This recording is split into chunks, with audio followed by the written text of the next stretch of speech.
friends, how are you all? Today we will do the topic linear equation in one variable. Today in this video we will discuss about what are the linear equations and how to solve the equation. We will do the four methods to solve the equation. That is, first one is the trial and error method, systematic method, transposition method and the cross multiplication method. And we will also discuss how to form the equations. Linear equation in one variable. Before going to the linear equations, first we will discuss some terms like expression and equations. Students, हमने algebra chapter में किया था what are the algebraic expressions, या हम expressions बोल सकते हैं. Expressions वो टर्म्स होती हैं which contains the constant, variable and the algebraic operations. Everybody know what are the algebraic operations? Algebraic operations are the plus, minus, multiply, divide. ठीक है स्टूडेंट्स, एक्सप्रेशंस क्या होते हैं जिनके अंदर कांस्टेंट भी होता है, वेरिएबल भी होता है, अलजेब्रिक एक्सप्रेशंस अलजेब्रिक ऑपरेशंस होते हैं like addition, subtraction, multiplication and division. उसको हम एक्सप्रेशन बोलते हैं. फॉर एग्जाम्पल, एक एग्जाम्पल लेती हूँ मैं, जैसे कि x plus 1. We know x y z to form में जो भी होते हैं दीज आर द वेरिएबल्स. अब इस इक्वेशन में, इसमें देखिए इस एक्सप्रेशन में x प्लस 1, x प्लस 1 में x क्या है आपका, वेरिएबल है, 1 क्या है, कांस्टेंट है, और प्लस का जो सिंबल है वो क्या है, अलजेब्रिक ऑपरेशंस. तो इस टाइप के इसको हम क्या बोलते हैं, दीज आर द एक्सप्रेशंस. अब अगर इसी एक्सप्रेशन को मैं इस फॉर्म में लिख दूं, x plus 1 equals to 3. Okay, इसी एक्सप्रेशन को अगर मैं इक्वल का साइन लगाकर 3 लिख दूं, अब यहाँ पे एक तो इक्वल का साइन आ गया, ठीक है, इक्वल का साइन हो गया तो ये क्या बन गई है, इक्वेशन. ठीक है, यही आपका एक डिफरेंस है एक्सप्रेशन और इक्वेशन में, कि इक्वेशन कब हो जाएगी आपकी, जब उसमें इक्वल टू का साइन हो जाएगा. ये जो इक्वल टू का साइन है ये रिप्रेजेंट करता है इक्वालिटी को. So this equal sign represent कि ये क्या है, आपकी एक इक्वेशन है. और इसमें क्योंकि अब लेफ्ट हैंड साइड और राइट हैंड साइड आ चुकी है, आपको पता है इक्वल टू से पहले इस साइड को हम क्या बोलते हैं, this is the left hand side. और इक्वल टू के दूसरी तरफ जो है आपके राइट हैंड साइड की तरफ, इसको हम बोलते हैं राइट हैंड साइड. जहां पर इक्वल साइन आ गया और लेफ्ट और राइट हैंड साइड्स आ गई तो उसको हम बोलते हैं equation. Next is linear equations. अब हम बात करेंगे कि लीनियर इक्वेशन क्या होती है. स्टूडेंट्स, अभी मैंने आपको बताया कि इक्वेशन क्या होती है, जिसके अंदर भी इक्वल टू का साइन आ जाएगा तो दैट इज अ इक्वेशन. और लीनियर मीन्स जब किसी भी इक्वेशन में उसकी हाईएस्ट पावर 1 होगी तो that is the linear equations. तो अब मैंने आपको क्या बताया कि लीनियर इक्वेशन के लिए दो टर्म्स होती है. फर्स्ट टर्म तो क्या होता है, इक्वल टू का साइन होना चाहिए तभी वो एक इक्वेशन है. और second one is highest power 1. ठीक है, लीनियर इक्वेशन के लिए दो कंडीशंस चाहिए, क्योंकि इक्वेशन है तो उसमें इक्वल टू का साइन जरूर होना चाहिए, और नेक्स्ट इज लीनियर है तो उसमें हाईएस्ट पावर जो है वो 1 होनी चाहिए. अब आती है बात linear equation in one variable. One variable का मतलब क्या है कि उसमें जो वेरिएबल है वो सिर्फ 1 होना चाहिए. अब जैसे कि एक एग्जांपल करते हैं, मैं एक एग्जांपल लेती हूँ like x square plus 2x plus 6 equals to 9. ये भी एक इक्वेशन है, बट इसमें जो वेरिएबल है, वेरिएबल क्या है आपका x, x is a variable. यहाँ पर इस वेरिएबल की पावर क्या है, 2 है. तो फॉर लीनियर हमेशा पावर क्या होनी चाहिए, हाईएस्ट पावर 1. तो ये जो है ये एक लीनियर इक्वेशन नहीं है. Okay, this is not a linear equation. Linear equation के लिए हमेशा जो हाईएस्ट पावर है वो क्या होनी चाहिए, आपकी 1. लाइक फॉर एग्जाम्पल मैं इसको लिखती हूँ दैट y प्लस 1. सो ये आपकी क्या है, एक लीनियर इक्वेशन, क्योंकि यहाँ पर y भी क्या है, एक वेरिएबल है. मैंने आपको बताया था वेरिएबल्स क्या होते हैं, अल्फाबेटिकल में जो भी टर्म्स होती हैं they all are the variables, यानी x, y, z, p, q, r कुछ भी होगा they all are the variables. तो अब इस इक्वेशन में वेरिएबल की हाईएस्ट पावर y की क्या है, 1 है, y की पावर भी 1 है. ठीक है, तो it is a linear equation. और इक्वेशन होनी चाहिए, इक्वेशन होने के लिए हमारे पास क्या कंडीशन है, इक्वल टू का साइन जरूर होना चाहिए. अब हम इसको y प्लस 1 इक्वल्स टू 2, इसको हम क्या कह सकते हैं, this is a linear equation. अगर इक्वल टू का साइन नहीं होगा तो वो सिर्फ एक आपका एक्सप्रेशन है, it is not a equation. अब आता है linear equation in one variable. One variable मतलब कि उसमें सिर्फ एक ही वेरिएबल होना चाहिए। लाइक एक ही वेरिएबल का मतलब ये नहीं है कि बार बार रिपीट हो सकता है, लेकिन उसमें एक्स और वाई दो वेरिएबल्स नहीं आ सकते। अगर मैं एक इक्वेशन लिखूं like x plus y plus 2 equals to 3, अब इस इक्वेशन में दो वेरिएबल्स आ गए, एक x भी आ गया और एक y भी आ गया। सो ये linear equation in one variable नहीं है, चाहे उनकी हाईएस्ट पावर 1 है। For linear equation in one variable, for example y plus 6 equals to 2y plus 7, ये आपकी इसमें वेरिएबल क्या है, y है। जरूरी नहीं है कि y एक ही बार आएगा, y एक से ज्यादा टाइम्स भी आ सकता है। एक तो y की हाईएस्ट पावर 1 होनी चाहिए, y की हाईएस्ट पावर 1 है, ठीक है, और एक ही वेरिएबल है इस पूरी इक्वेशन में, only y, and also equal sign is there, तो ये आपकी क्या है, linear equation in one variable. Again listen, linear equation in one variable के लिए आपको कौन सी तीन चीजें होनी चाहिए, एक तो इक्वल टू का साइन जरूर होना चाहिए, हाईएस्ट पावर 1 होनी चाहिए वेरिएबल की, जो भी आपका वेरिएबल है इक्वेशन में उसकी हाईएस्ट पावर 1 होनी चाहिए, और वन वेरिएबल, उसमें वेरिएबल सिर्फ एक ही होना चाहिए। मतलब एक इक्वेशन में एक्स और वाई दो वेरिएबल नहीं आएंगे, एक ही वेरिएबल होना चाहिए। मतलब कोई इक्वेशन है तो उसमें जैसे इसमें वाई है तो एक ही वेरिएबल है वाई, अब इसमें एक्स और वाई दोनों थे, तो ये linear equation in one variable नहीं है। This is a linear equation in one variable. So these three conditions are necessary for the linear equation in one variable. Students, next is solving equations. अब आपको equations को solve कैसे करना है, हम 3 methods discuss करेंगे यहाँ पे to solve an equation. First one is the trial and error method, second is the systematic method, and third one is the transposition method, जिसको आप ट्रांसपोजिंग मेथड भी बोलते हो। ठीक है स्टूडेंट्स, अब आपके पास क्वेश्चन जो इक्वेशंस आएंगी, हो सकता है आपके पास कुछ इक्वेशंस ऐसी हो जिनके वन साइड पे वेरिएबल हो, और कुछ ऐसी इक्वेशंस भी आ सकती हैं आपके पास जिसमें बोथ साइड्स, लेफ्ट और राइट हैंड साइड दोनों साइड में वेरिएबल हो। तो मैं आपको दोनों टाइप के एग्जांपल्स करवाऊंगी। सबसे पहले हम फर्स्ट मेथड करते हैं, that is the trial and error method. Trial and error method में पहले मैं आपको ऐसा एग्जांपल लेती हूं जिसमें वेरिएबल ऑन वन साइड, जिसमें कि एक साइड में वेरिएबल है। Okay, for example 2x minus 3 equals to 7. Okay, this is the equation where 2x minus 3 is equal to 7.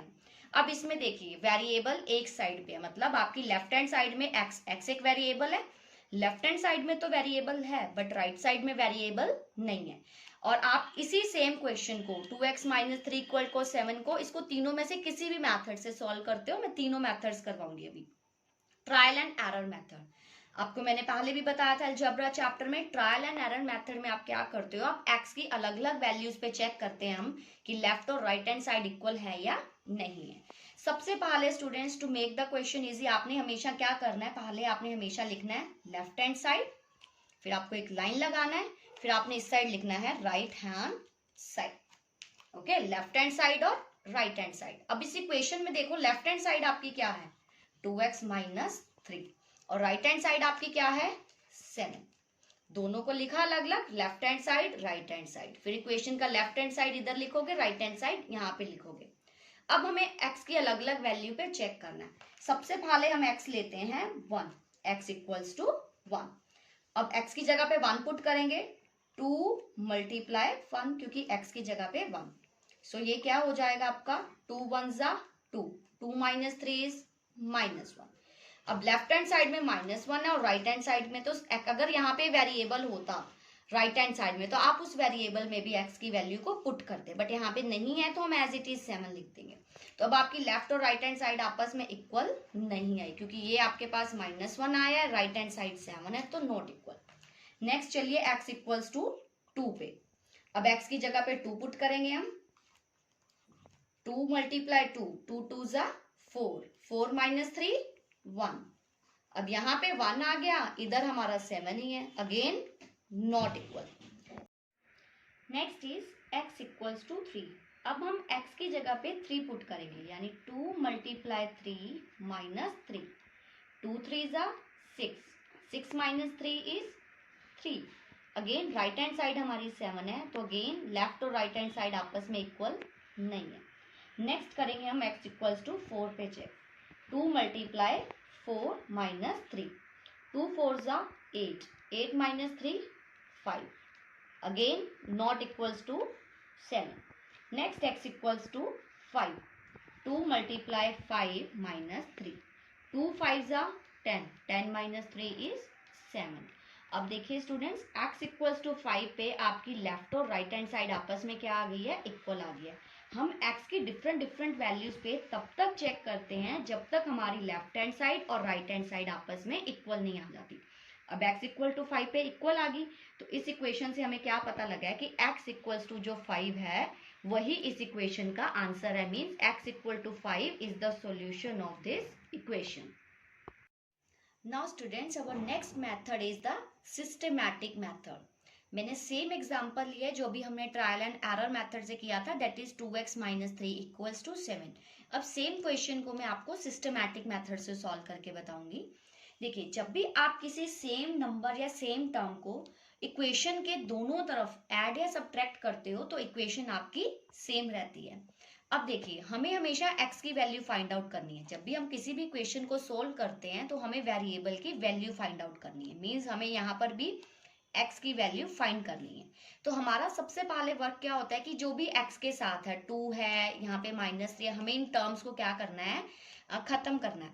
तो यहाँ पर देखिए, सबसे पहले जैसे अब यहाँ पे -3 है, -3 है तो हम क्या करेंगे, दोनों तरफ +3 कर देंगे. यानी 2x minus 3 plus 3 equals to 7 plus 3.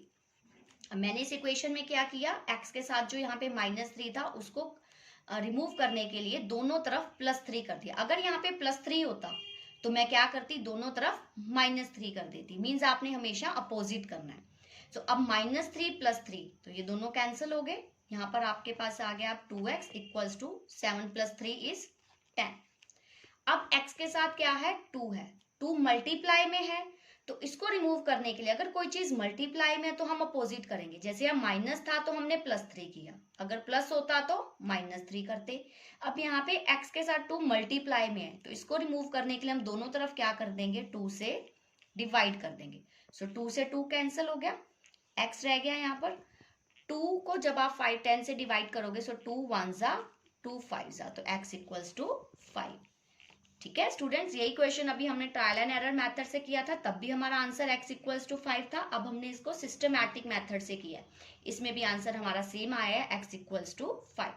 Trial and error method बहुत लेंथी मेथड हो जाता है, सो बेटर है कि हम सिस्टमैटिक या फिर ट्रांसपोजिशन मेथड ही प्रेफर करते हैं. Now students, our next method is the transposition method. अभी यहाँ पे मैंने जो आपके लिए एक एग्जांपल लिया है, इस इक्वेशन के अंदर क्या है, आपके दोनों तरफ वेरिएबल है. अभी जो मैंने फर्स्ट और सेकंड में एग्जांपल लिया था, आप उस सेम एग्जांपल को भी इस मेथड से जरूर ट्राई करना. बट अब मैंने एक और एग्जांपल अलग लिया है ताकि आपको दोनों तरफ वेरिएबल्स हो तो उसको कैसे सॉल्व करना है. सेम इसी एग्जाम्पल में भी आप ट्रायल एंड एरर भी लगा सकते हो, सिस्टमैटिक भी लगा सकते हो. अब मैं इसको आपको ट्रांसपोजिशन से करके दिखा रही हूँ. ऐसे क्वेश्चन में आपने हमेशा सबसे पहले क्या करना है, जब भी आपका ट्रांसपोजिशन मेथड है, अब इसमें x के वेरिएबल, x जो है वेरिएबल दोनों साइड है. सबसे पहले हम वेरिएबल्स को एक तरफ ले आएंगे और कांस्टेंट्स को दूसरी एक तरफ ले जाएंगे. अब यहाँ पे ये 2x है, यहाँ पर x है, तो वो जब दूसरी तरफ आएगा, ये प्लस का x है, तो इधर आके क्या हो जाएगा, -x हो जाएगा. अब यहाँ पे x माइनस का था तो उस तरफ जाकर क्या हो जाएगा, प्लस का 3 हो जाएगा. सो 2x minus x is x and 2 plus 3 is 5. Okay, in this way आपके इक्वेशन का आंसर क्या आया है, x इक्वल्स टू 5. और अभी जो मैंने आपको फर्स्ट और सेकंड में एग्जांपल लिया था, that was the 2x minus 3 equals to 7, यही था ना. अब ये एक ऐसी इक्वेशन है जिसमें एक ही वेरिएबल है. इसको भी हम कैसे करेंगे, देखिए, अब इसमें एक तरफ वेरिएबल है, 2x एज इट इज रहेगा. इस 3 को अगर हम उधर ले जाएं तो क्या हो जाएगा, 7 प्लस 3, क्योंकि ये माइनस का है तो उधर जाके प्लस का 3, तो क्या हो गया, 2x इज इक्वल्स टू 10.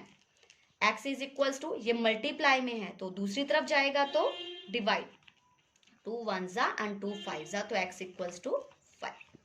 ठीक है, मीन्स आप इसी एक एग्जांपल को मैंने आपको तीनों मेथड से करके बताया. तो आप अगर चाहे तो आपके पास इस टाइप की इक्वेशन हो जिसमें एक ही वेरिएबल है, चाहे ऐसी इक्वेशन आ जाए जिसमें दोनों तरफ वेरिएबल है, आप तीनों में से कोई भी मेथड अप्लाई कर सकते हो. Next is the cross multiplication. Students sometimes आपको इस टाइप के क्वेश्चंस मिलेंगे जो न्यूमरेटर एंड डिनोमिनेटर की फॉर्म में होंगे, तो आप इन क्वेश्चंस को कैसे सॉल्व करोगे? By the cross multiplication. Cross multiply means हम ऐसे करते हैं क्रॉस मल्टीप्लाई। सो आपने क्या करना है, इस न्यूमरेटर को आपके सामने वाले जो है उसके डिनोमिनेटर से मल्टीप्लाई करना है। मीन्स इस 8 को हम किससे मल्टीप्लाई करेंगे? x प्लस 1 से। और इस 3 को किससे मल्टीप्लाई करना आपने? 2x प्लस 3 से। ठीक है, इसका न्यूमरेटर इसके डिनोमिनेटर से मल्टीप्लाई होगा और यहाँ पर जो डिनोमिनेटर है वो सामने वाले के न्यूमरेटर से मल्टीप्लाई। जब भी आपने मल्टीप्लाई करना है तो कभी भी 8 को सिर्फ x से नहीं करना है, हमेशा इस पूरी इक्वेशन से जो आउटर डिजिट है वो पूरा मल्टीप्लाई होता है। यानी 8 into x it is 8x। Again plus का साइन है तो हम प्लस का लगाएंगे। 8 इंटू 1 जा 8। Similarly 3 into 2x it is 6x plus 3 3 जा 9। अभी हमारी सेम ऐसी इक्वेशन बन गई जिसमें दोनों तरफ वेरिएबल्स है। सो सबसे पहले हमने क्या करना होता है, हमेशा वेरिएबल्स को एक साइड पे ले आएंगे और कांस्टेंट्स को दूसरी साइड पे। सो इट इज 8x, ये 6x है। 6x यहाँ प्लस का है तो वो इस तरफ आएगा तो माइनस का 6x। सिमिलरली ये 9 ऑलरेडी यहाँ है, प्लस का 8, अगर ये प्लस का 8 उधर जाएगा तो क्या हो जाएगा? माइनस का 8। सो 8x minus 6x this is your 2x। 9 minus 8 it is 1। So x के साथ ये 2 मल्टीप्लाई में है तो ये उधर जाके क्या हो जाएगा? Divide. So x is equal to 1/2। So x equal to 1/2 आपका क्या है? इस इक्वेशन का सॉल्यूशन है। Next is the forming equations. Sometimes आपको क्या होगा कि इस टाइप की स्टेटमेंट्स गिवन होगी और आपको उन स्टेटमेंट से क्या होगा? इक्वेशन बनाना होगा। You have to form the equation. For example जैसे आपको गिवन है कि sum of 2 numbers is 64। Means कोई भी 2 नंबर्स का सम मतलब कोई 2 नंबर्स को जब आप ऐड करते हो तो उनका आंसर आता है 64। 1 इज 20 मोर देन अदर। उनमें से जो एक नंबर है वो दूसरे नंबर से 20 ज्यादा है। सो हम इस इक्वेशन को कैसे सॉल्व करेंगे? Start writing it. Let one number be x। First number को हम क्या लेट कर लेते हैं? x। तो आपका अदर वाला नंबर क्या हो जाएगा? Other will be x plus 20, क्योंकि क्या गिवन है आपको? 1 इज 20 मोर देन अदर, मतलब कोई भी एक नंबर जो है वो दूसरे वाले से 20 ज्यादा है। अगर एक x है तो दूसरा क्या होगा? x plus 20। और दोनों नंबर्स का सम क्या है? 64। Means x plus 20 is equal to 64, क्योंकि दोनों नंबर्स का सम क्या है? 64। x plus x is 2x, 2x plus 20 equals to 64। So इस तरीके से स्टूडेंट्स आपको समटाइम्स स्टेटमेंट से इक्वेशन फॉर्म करने के क्वेश्चंस भी आ सकते हैं। जैसे यहाँ पे आपको ध्यान रखना है मोर देन है तो हम ऐड करते हैं। अगर सिमिलरली आपको आ जाए इसमें समथिंग लेस देन, जब भी आपके पास लेस देन आ जाता है तो मीन्स आप सब्ट्रैक्शन करते हो, माइनस करोगे। And one more example, sum of 4 times x। Times का मतलब हमेशा क्या रहेगा? Multiply. Means sum of 4 times x, मतलब 4 टाइम्स x मतलब 4x। 4x का सम एंड 7 का सम इज 16। सो इस तरीके से आपको सम टर्म्स आर देयर, जैसे more than, less than, times, divided by, इस टाइप से आप क्या करोगे? स्टेटमेंट से इक्वेशन बनाएंगे।